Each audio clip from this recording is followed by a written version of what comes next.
both assassination attempts. I mean, the second one was even more clear because the guy was like a recruiter for the NAZI Azov battalion, right?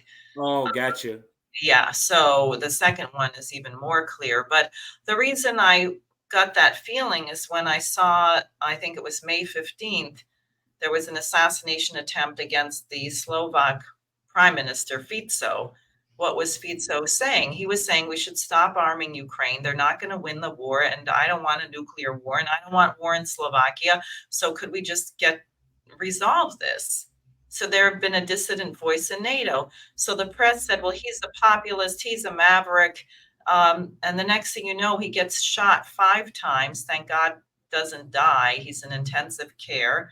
And it turns out the wife of the gunman, and I'll call it the gunman because it's probably multiple people were involved, as you would have in any assassination, is a Ukrainian, a pro-Ukrainian fascist, right?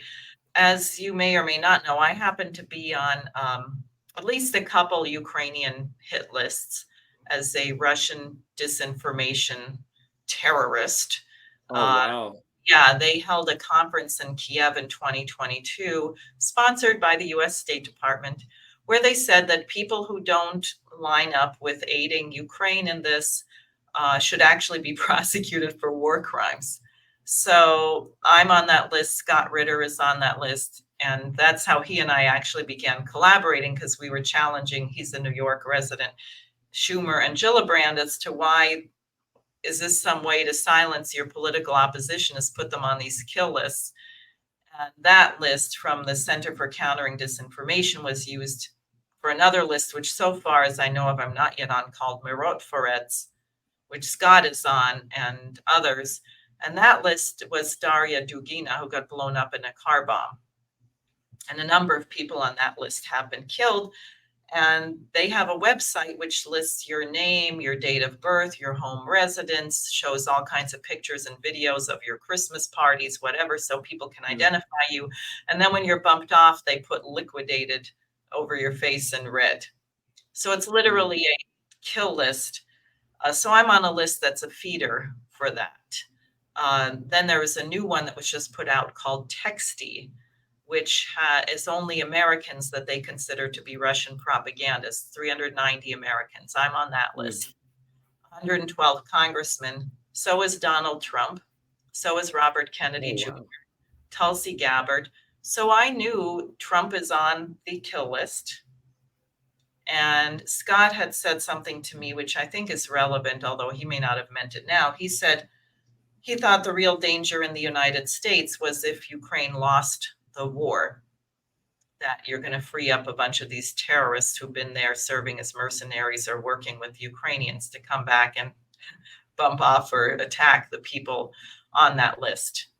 And there have been calls for more violence also against Russian propagandists. So between Trump being named on that list, the way they covered the Slovak prime minister, I just said, Trump is clearly going to be a target for assassination. They would like to do that. And especially the Democratic Party, the neocons, they've invested a lot in weakening Russia, even though it's not happening. Biden keeps saying that's what his mission is. So if you're publicly saying Russia's not going to lose this war, especially if you're about to maybe become president and you might cut off the funding to Ukraine, then you're a target. So that's why I warned that I thought he would be and how can you totally disrupt the United States and make everyone crazy? Well, assassinate a leading presidential candidate. And I would say to that end, I wrote in my response after the assassination, the first one, I said, we better take measures to protect every presidential candidate, including at the time Biden. Any one of these things will disrupt our nation.